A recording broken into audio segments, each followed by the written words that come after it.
খেলা ঘুরিয়ে অনিশার কুকর্মের কথা দুর্জয়কে জানিয়ে দিল রানী। সম্পূর্ণ জানতে ভিডিওটিতে একটি লাইক করে প্রথম থেকেই দেখতে থাকো। হ্যালো বন্ধুরা, টলিউড স্টুডিও পাড়া চ্যানেলে তোমাদেরকে স্বাগত। গল্পের শুরুতেই দেখা যায় যে রানী বারবার করে দুর্জয়কে বলে, দুর্জয় তুমি এখান থেকে যাও, আমাকে ক্লাসটা করতে দাও। কিন্তু দুর্জয় রানীর কোনো কথাই শোনে না, রানীর হাত ধরে টানতে টানতে নিয়ে যায়।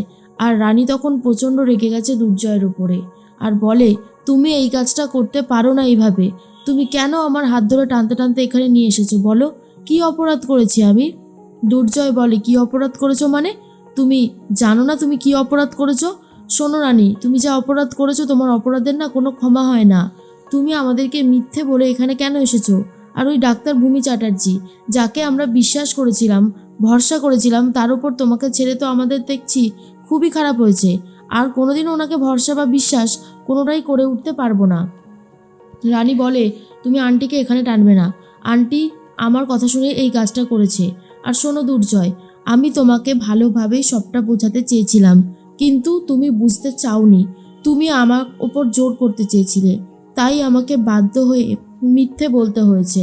অনিশা তখন বলে, দেখেছিস তো জয়, ও কারুর কথা শুনবে না বলে ঠিক করেছে। এখন তুই কি করে ওকে তোর কথা শোনাবি? ও কখনো তোর কথা শুনবে না মনে হয়। দেখ দেখ ও কীরকমভাবে উল্টোপাল্টা কাজগুলো করছে।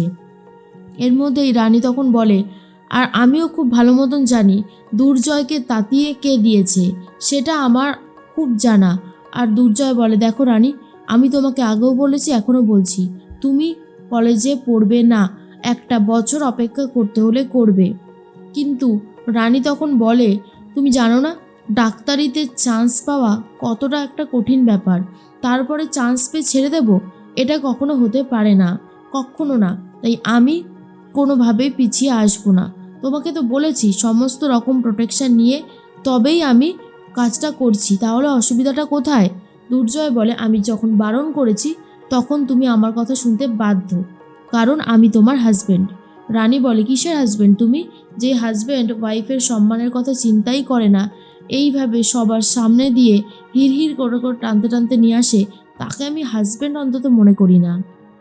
আর অনিশাদি, তুমি যেই কুকর্মগুলো করেছো সেগুলো আমার প্রত্যেকটা খাতায় লেখা রয়েছে পাতায় পাতায়। এখন তাহলে আমি সেগুলো দুর্জয়কে জানিয়ে দিই, কারণ আর তো হাতে উপায় নেই, এই রকমভাবে তো আর চলতে পারে না, অনেক তো হলো। তাই আমার মনে হয় এখন সবাইকে সত্যিটা জানানোর উচিত যে তুমি আমার বাচ্চার ক্ষতি করতে চেয়েছিলে। এরপরেই অনিশা তখন বলে, দেখেছিস তো জয়, কোনো কিছু না পেয়ে এখন আমাকে নিয়ে টানাটানি করছে, এটা কি ঠিক হচ্ছে? জয় তখন বলে, এখানে দাঁড়িয়ে আমি আর একটা কথাও বলতে চাই না, আর শুনতেও চাই না, তুমি এখন চলো আমার সাথে, চলো বলছি। কিন্তু রানী কোথাও যেতে চায় না আর বলে, কেন যাবো তোমার সাথে? তুমি যাও গাড়িতে করে, আমি আমার মতোই ফিরবো, তোমার কোনো সহযোগিতা আমার চাই না। যখন ভালো সহযোগিতা করতে পারছোই না, তখন খারাপ করতে তো এগিয়ে এসেছো, তাই আমাকে নিয়ে একদম টানাটানি করবে না, আমাকে আমার ডিসিশন মেনেই চলতে হবে, এটাই আমি। আর আমার নাম হচ্ছে রানী দেবরায়, কথাটা মনে রেখো। তোমার হাত থেকে আমি আমার হাতটা ছাড়িয়ে নিতেই পারি, সেই জোরটা আমার আছে, কিন্তু আমি তোমার মতন এত অসভ্য না যে এই রকমভাবে স্ত্রীর হাত ধরে টানাটানি করে। আর আমারও একটা শিক্ষা আছে যে স্বামীর হাত ছাড়িয়ে দিতে পারবো না এখন, তাই তোমাকে বলছি ভদ্রভাবে হাতটা ছেড়ে দাও। এরপর হাত ছাড়িয়ে দিয়ে রানী সেখান থেকে নিজেই চলে যায়। অনিশা তখন বলে, দেখেছিস তো জয়, ওর ক্ষমতা দেখ আর ওর জেদটা দেখ, চল তুই বাড়ি চল। এরপর দুর্জয়ও অনিশার সাথে কোনো কথা না বলে বাড়ির দিকে রওনা দেয়।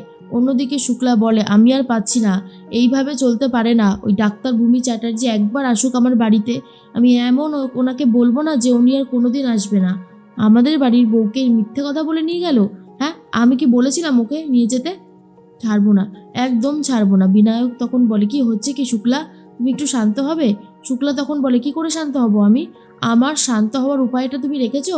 তোমার ওই বান্ধবী ভূমি, উনি যা করলো আমাদের সাথে, আমার ছোটো বৌমার যদি কোনো ক্ষতি হয় না, আর ওনার তখন আমি ওনার অবস্থা খারাপ করে দেবো, এই আমি বলে দিলাম।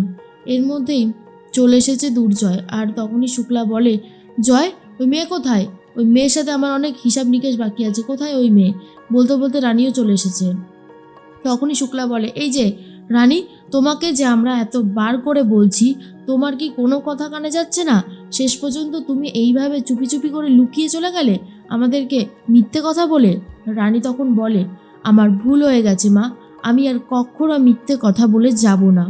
তোমাদের পারমিশন নিয়ে তবেই যাব, এই আমি কথা দিলাম, আর তোমরাও আমাকে পারমিশন দেবে।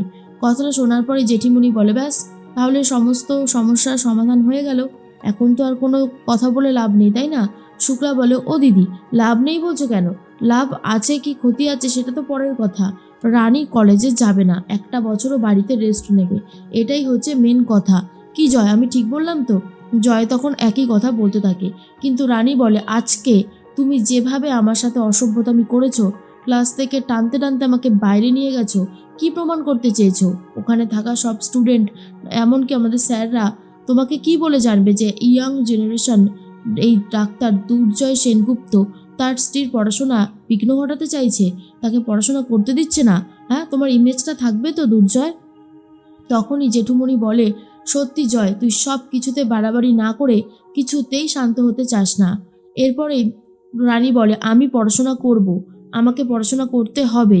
আমি বলেছি যখন দুটো দিকই আমি সামলাতে পারবো, তাহলে তোমাদের আমার ওপর ভরসা রাখা উচিত।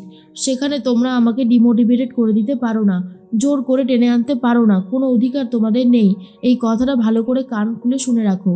এর মধ্যেই তখনই একটা কথা বারবার করে রানী বলে দেয় যে আমি ডাক্তারি পড়বো, আমাকে কেউ আটকাবে না।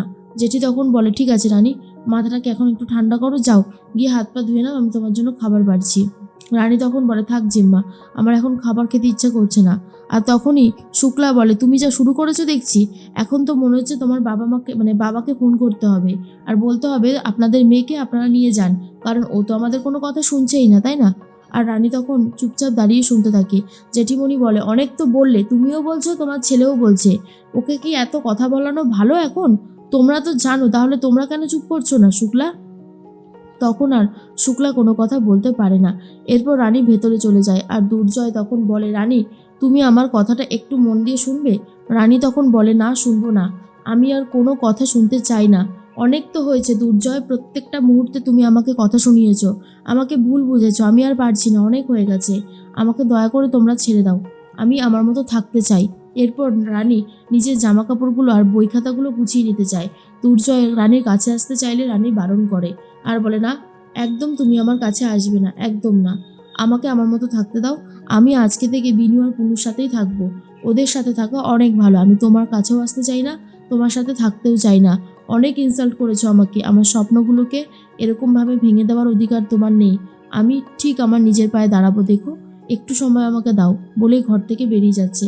দুর্জয় আবারও বুঝতে পারে তার বড়সড় ভুল হয়ে গেছে, কিন্তু সে আর নিজের রাগকে কন্ট্রোল করতে পারে না, আরও বেশি করেই ঝামেলা করা শুরু করে দেয়।